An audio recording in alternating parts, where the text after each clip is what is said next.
ओम नमो भगवते वासुदेवाय नमः। नमस्कार दोस्तों, आप सभी का मेरे YouTube चैनल मायरा वॉइस में हार्दिक स्वागत है। आज की इस वीडियो में हम आपको मोहिनी एकादशी व्रत कथा सुनाएंगे।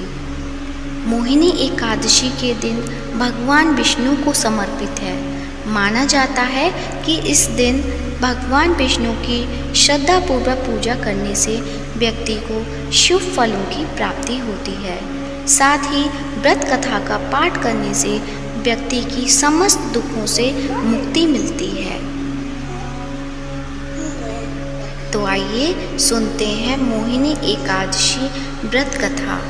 पौराणिक कथा के अनुसार सरस्वती नदी के तट पर भद्रावती नगर था। वहाँ द्युतिमान नामक चंद्रवंशी राजा का राज था। इस नगर में विष्णु भक्त धनपाल नाम का एक वैश्य भी रहता था। धनपाल ने नगर में भोजनालय, प्याऊ, कुएं, तालाब और धर्मशाला बनवाई थी।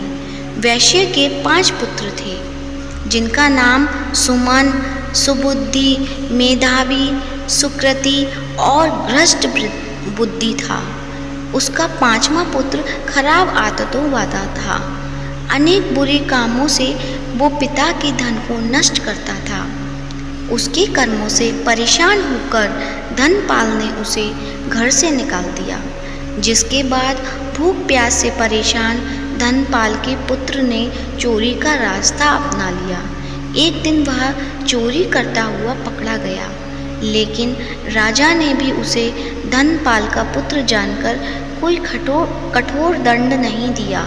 लेकिन भ्रष्ट बुद्धि ने चोरी का रास्ता नहीं छोड़ा और एक दिन फिर से चोरी करते हुए पकड़ा गया। दूसरी बार पकड़े जाने पर राजा ने उसे कारावास में डाल दिया, जहां उसे कठोर दुख और बाद में उसे नगर से निकाल दिया।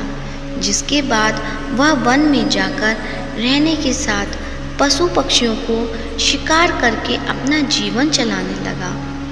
एक दिन वो भूख और प्यास से व्याकुल खाने की तलाश में कौंडिन्य ऋषि के आश्रम पहुंच गया। उस समय वैशाख मास था और महर्षि गंगा स्नान कर वापस आ रहे थे। महर्षि के भीगे वस्त्रों के छींटे उस पर पड़ने से उसे कुछ ज्ञान की प्राप्ति हुई। धृष्ट बुद्धि ने कौंडिन्य ऋषि से हाथ जोड़कर कहा, हे महर्षि, मैंने जीवन में बहुत पाप किए हैं। आप इन्हें सभी पापों से मुक्ति का कोई उपाय बताएं। ऋषि ने प्रसन्न होकर उसे मोहिनी एकादशी का व्रत करने को कहा। इससे सभी पाप नष्ट हो जाएंगे। तब उसने विधि अनुसार व्रत किया। इस व्रत के प्रभाव से उसके सभी पाप नष्ट हो गए और मृत्यु के बाद गरुड़ पर बैठकर विष्णु लोक को गया। इस व्रत को रखने से मोह भी खत्म होता है।